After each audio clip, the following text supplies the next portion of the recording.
নমস্কার বন্ধুরা, আজকে আমি তৈরি করে দেখাবো শাহি পনির। নিয়েছি কিছুটা পনির, পোস্ত, কাঁচা লঙ্কাটা আমি বেটে নেব। ফোড়নের জন্য নিয়েছি তেজপাতা, শুকনো লঙ্কা, গোটা গরম মশলা, কাজু বাদামটাও বেটে নেব। আর নিয়েছি এটা ডাবের কচি নারকেলটাও আমি বেটে নেব। আর নিয়েছি 1 কাপ দুধ। দেখো আমি কী করে তৈরি করি। পোস্ত, কাঁচা লঙ্কাটা আমি বেটে নিচ্ছি।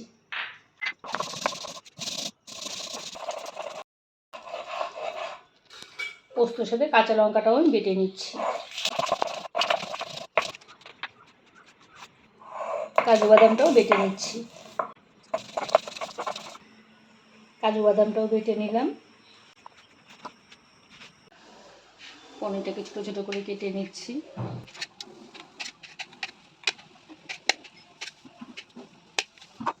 নারকেলটাকে পেস্ট করে নিচ্ছি।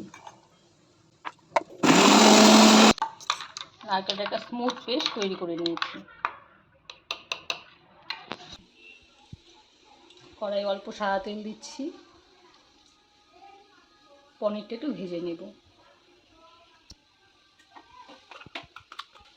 আর দিয়ে দিচ্ছি অল্প বাটার।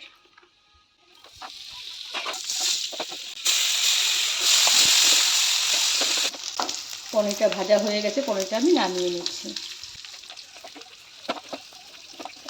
ফোড়নে দিয়ে দিচ্ছি গোটা শুকনো লঙ্কা, গোটা গরম মশলা আর তেজপাতা।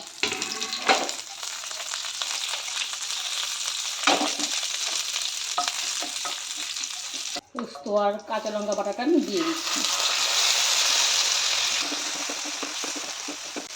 অল্প হলুদ দিয়ে দিচ্ছি, হলুদ বেশি দেবো না, পনিরটা একটু সাদা সাদা হলেই ভালো লাগে।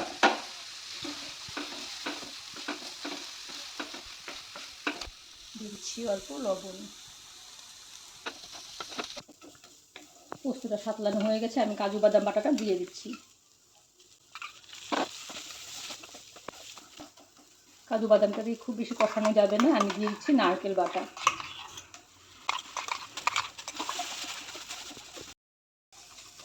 নারকেলটা সাতলানো হয়ে গেছে, এখন দুধটা আমি দিয়ে দিচ্ছি। অল্প জল দিয়ে দিচ্ছি। ভেজে রাখা পনিরটা এখন আমি দিয়ে দিচ্ছি।